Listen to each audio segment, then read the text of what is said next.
Saudara, dalam rangka menyambut Hari Peduli Sampah Nasional 2018 dan 3 bulan bersih sampah, pemerintah Kota Banda Aceh bergotong royong membersihkan bantaran Krung Daroy sepanjang 1,2 km di Gampung Stui, Kecamatan Baitur Rahman kemarin. Berikut laporan selengkapnya. Tampak hadir pada gotong royong tersebut Wakil Wali Kota Banda Aceh Zainal Arifin, Sekda T Bahagia, para kepala SKPD terkait, untuk Mustika dan masyarakat dari 4 desa. Dalam meninjau Sungai Krung Daroy yang dipenuhi sampah, Wakil Wali Kota Zainal Arifin mengapresiasi keterlibatan semua pihak dalam gotong royong dan menghimbau masyarakat Gampung Stui khususnya untuk membersihkan lingkungan sekitar. Menurut Zainal Arifin, gerakan sungai bersih ini disurvei sebagai langkah awal menyadarkan masyarakat bahwa sungai harus dimanfaatkan untuk ruang publik. Kegiatan gotong royong kali ini secara bertahap membersihkan bantaran Krung Daroy sepanjang 1,2 km di Gampung Stui, Banda Aceh, hingga jembatan batas kota di Ketapang Aceh Besar yang mencapai 3,5 km.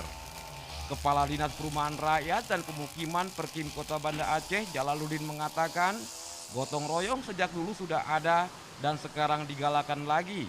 Tujuannya selain mempererat silaturahmi, memperbaiki kualitas air dan kedalaman sungai, juga edukasi masyarakat tentang pentingnya lingkungan tempat tinggal yang bersih.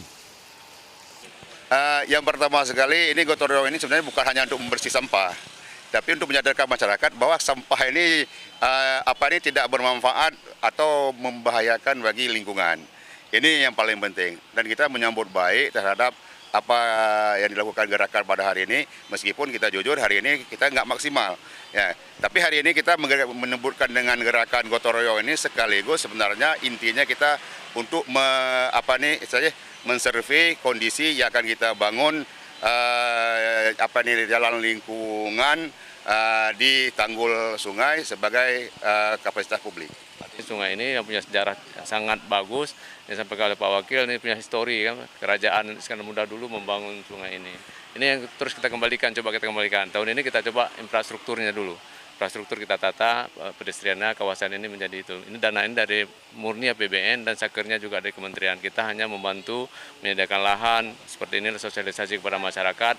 Bangunan-bangunan yang ada kita coba selesaikan, yang terkena yang menggunakan tanah negara kita selesaikan. Nanti kita akan duduk dengan masyarakat dan nanti sore akan kita duduk lagi dengan masyarakat untuk menyampaikan sosialisasi tentang berapa yang terkena, demikian. Kadis Perkin Jalaluddin menghimbau masyarakat agar tidak membuang sampah di sungai. Jadi kita harus menjaga dan melestarikan Sungai Krung Daroy yang sudah ada sejak zaman Kerajaan Sultan Iskandar Muda sebagai sumber kehidupan. Tim Liputan TVRI melaporkan.